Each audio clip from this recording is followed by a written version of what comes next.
देख रही हैं आप और मैं हूं आपके साथ प्रज्ञा सिंह।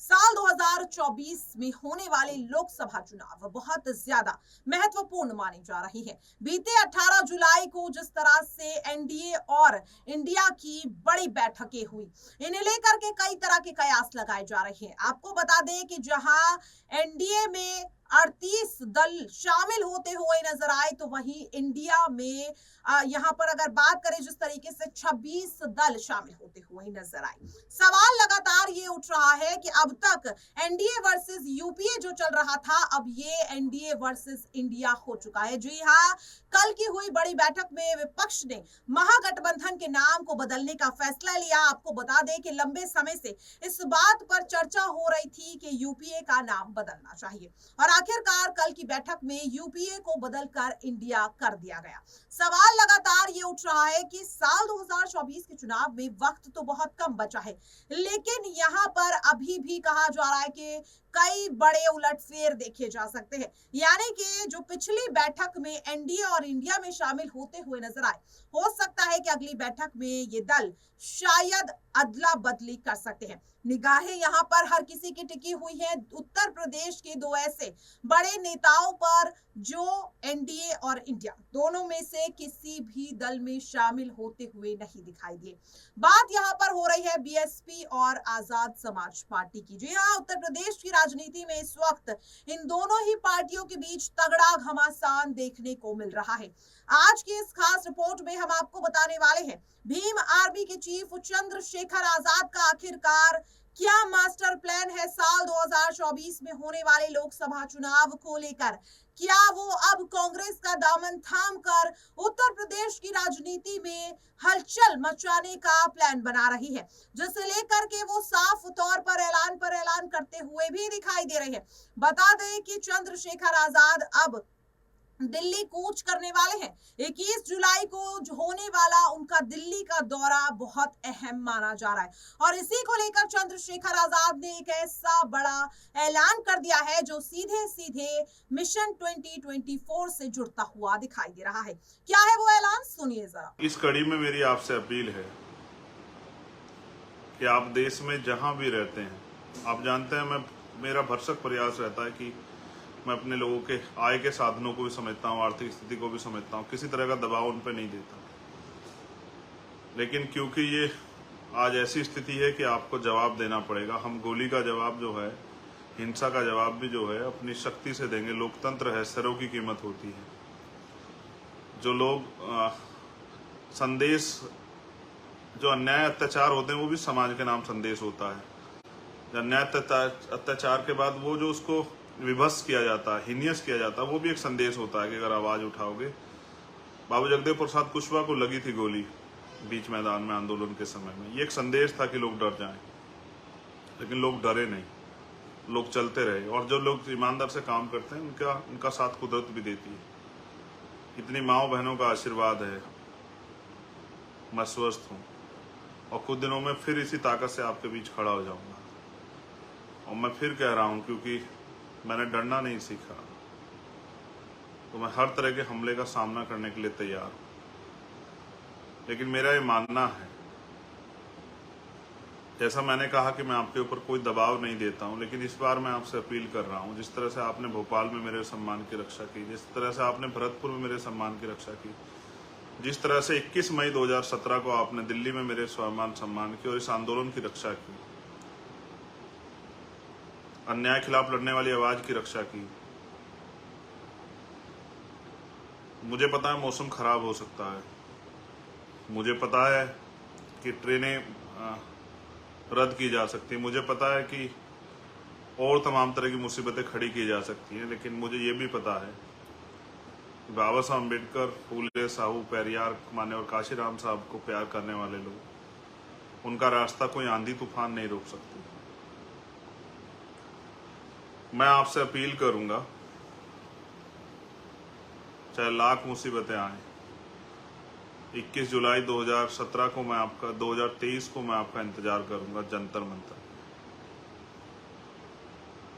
ये मैंने भी एक कमेरी माँ की कोख से जन्म लिया है। ये लड़ाई कमेरा बनाम लुटेरा की है।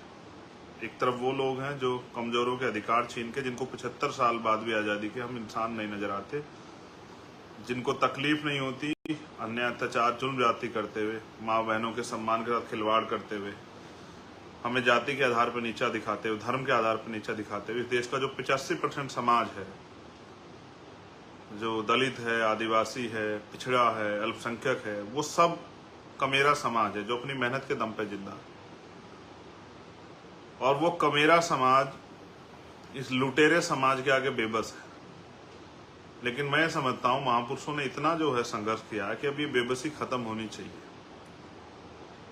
तो मैं ये समझता हूं, मेरा ये मानना भी है कि आज तक आपने मुझे कमजोर नहीं पड़ने दिया, आज तक आपने मेरे स्वाभिमान सम्मान की रक्षा की।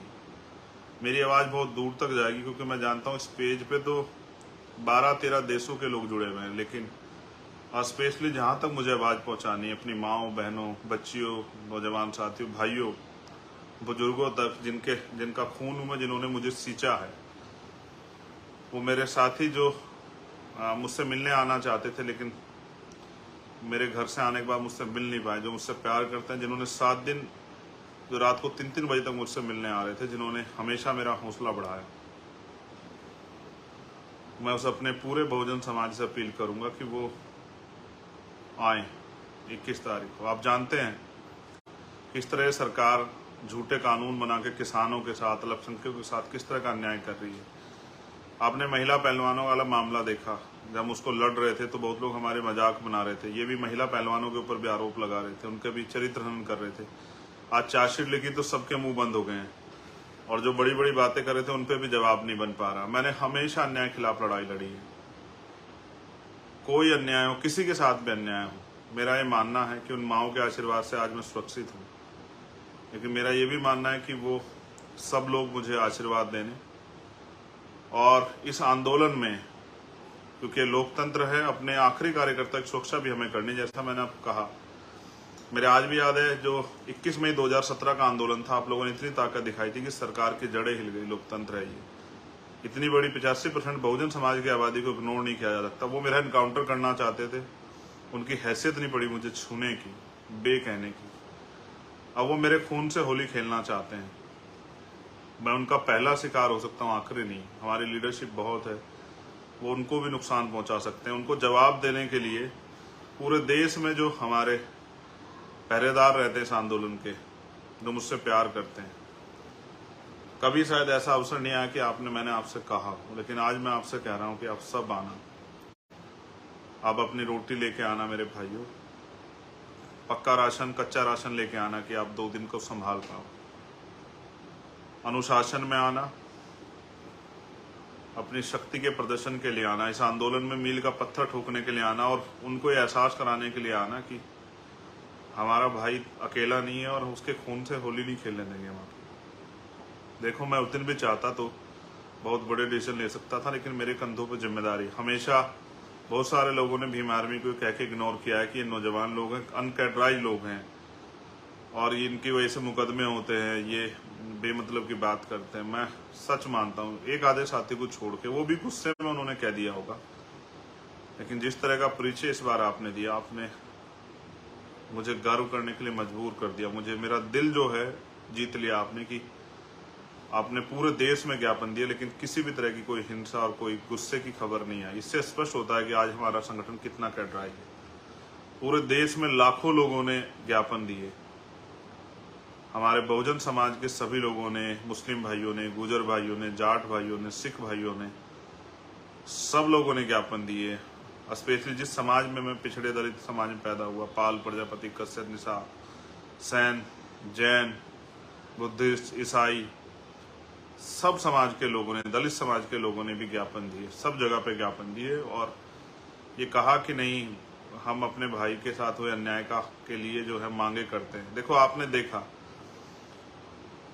मैं पहलवानों वाली प्रकरण को एक बार जरा आपके सामने रखता हूँ। सब लोगों ने मजाक बनाया, सब लोग हंस रहे थे, विपक्ष के में भी कुछ लोग शामिल नहीं हो पा रहे थे, सरकार के लोग मजाक बना रहे थे, लेकिन अंत क्या हुआ? खुला ना, आपने देखा किस तरह से एक ताकतवर व्यक्ति ने देश की उन बेटियों को नोचने का काम किया जिन्होंने देश का गौरव बढ़ाया।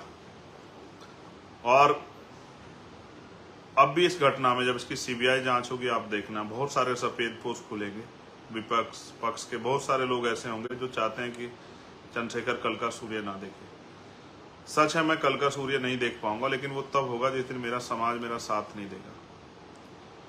जो जहां भी रहता है, जिस भी प्रदेश में रहता है, हमेशा से सहारनपुर, मुजफ्फरनगर, मेरठ, गाजियाबाद, हापुड़, नोएडा, देखा आपने और सुना भी। सवालों का जो सिलसिला है वो तेजी से बढ़ता हुआ नजर आ रहा है। अब सवाल ये उठ रहा है कि अगर चंद्रशेखर आजाद इंडिया का दामन थामते हैं तो क्या ऐसे में मायावती भी महागठबंधन में शामिल होती हुई नजर आएंगी? क्योंकि जिस तरह से लगातार मायावती चंद्रशेखर आजाद से दूरी बरतती हुई नजर आ रही है, और ऐसे में ये भी कहा जा रहा है कि बीएसपी कहीं ना कहीं एनडीए में शामिल होती हुई देखी जा सकती है।